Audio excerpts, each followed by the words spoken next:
Hey everybody, it's the 13th Wolfman, and you know what? I went out to the movies today and I saw Game Night. That's right, Game Night. Rachel McAdams, Jason Bateman. I mean, those are the two really big names in the movie. I didn't recognize anyone else. Oh, except for Michael C. Hall, who comes in later in the film, but it's a small part. It's a good movie. It's a fun movie. It's a comedy. As I was sitting there watching the movie, I thought to myself, this reminds me a lot of an early 2000 movie with Michael Douglas and Sean Penn called The Game, where Sean Penn is Michael Douglas's younger brother, and he doesn't know what to get him for his birthday, so he gets him involved in this ultra-realistic game. Well, that's what this movie is kind of like. They get sucked into well, they have a game night, but they kind of get sucked into this ultra-realistic, murder mystery slash, it's got a bunch of different things that can go along with it type of game. And, man, this movie is funny. There's nothing I really didn't like about it. I mean, some of the comedy for me, I've seen enough movies that some of the comedy is telegraphed, so I kind of knew what was going to happen before it did. But other than that, I enjoyed the movie a lot. I like Jason Bateman. Jason Bateman, in the last 10 years, has been on a terror. I mean, he's just been putting out... He likes to do comedies, but I mean, he's also done, like, The Gift. Stuff that's not so funny, more serious. I think it was kind of weird. He disappeared in the 90s. He did like Teen Wolf 2, and then in the 90s you didn't see anything of him really. And then in 2000s he showed up just knocking them out of the park, one right after the other. And this is another one of those. I really enjoyed it. Rachel McAdams, I don't know if you do it, but I do it. I kind of, from time to time, I get Rachel McAdams mixed up with Scarlett Johansson. If you think I'm crazy, leave a comment about that. I'd like to know if you see it or if it's just me.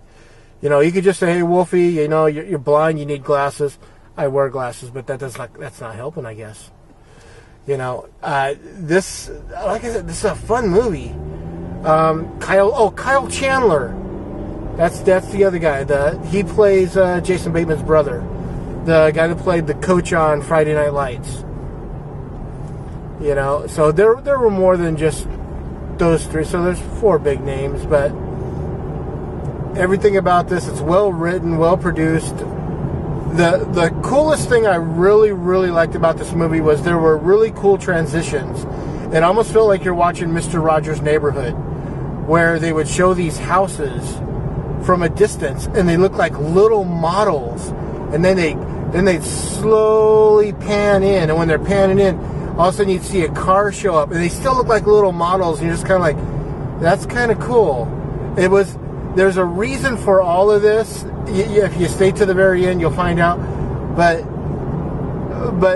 they did it from time to time, and it was something I thought was really cool. And like I said, it reminded me of Mr. Rogers' Neighborhood, or back in the 80s when you would watch something on HBO, the beginning to HBO would do this thing where a camera flies through this little town, and you'd see cars, and then it'd wind up at the theater, and it was just this really cool little model type thing. I really dug that. I thought that was just a nice little slice to throw in there. I asked Mama Wolf what she liked about this. Well, I asked her what she'd give it. She liked everything about this. She loved the movie. She gives it 4 chainsaws out of 4. I give it 3.5 chainsaws out of 4. Like I said, there's really nothing I didn't like about this movie. I did find some of the comedy telegraphed from time to time, so that's why 3.5. But man, it's a really good movie. I enjoyed it. I'm kind of curious, has anyone out there seen this movie? Did you enjoy it? Did you not enjoy it? I mean, I know that there's some people out there that left after 20 minutes. Just because they didn't think it was a good movie. But, I'm more of a mainstream type person, so I liked it a little bit better. So yeah, check it out. Like I said, Mama Wolf gives it 4 chainsaws out of 4. I give it 3.5 chainsaws out of 4. Always like, subscribe, share, and comment. I want to know what you have to say. Did you see this movie? Did you like this movie? Does it remind you of any other kind of movie? And what do you think about my Rachel McAdams, Scarlett Johansson mix-up? Tell me. With that, of course, I'm the 13th Wolfman, and I'm on the prowl.